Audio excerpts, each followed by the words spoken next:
လိတ်စကားလေးလာရင်ဒီစကားကိုတည်ထားတဲ့သည် really တကယ်အမှန်အတော် actually တကယ်တော့အမှန်က usually ပုံမှန်အားဖြင့် probably ဖြစ်နိုင်တယ်ထင်တယ် totally လုံးဝအပြည့်အဝ honestly ပွင့်ပွင့်လင်းလင်းရိုးရိုးသားသား seriously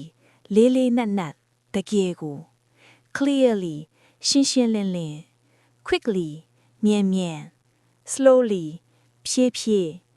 easily အလွယ်တကူ luckily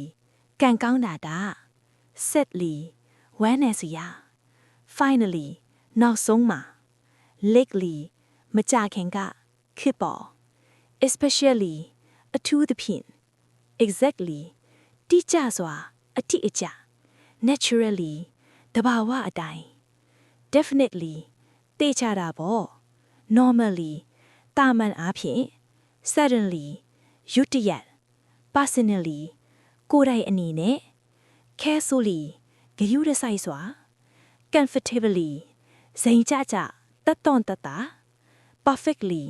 စုံလင်ပြည့်စုံစွာ badly ဆိုးဆိုးဝါးဝါအယံ hardly မနှဲ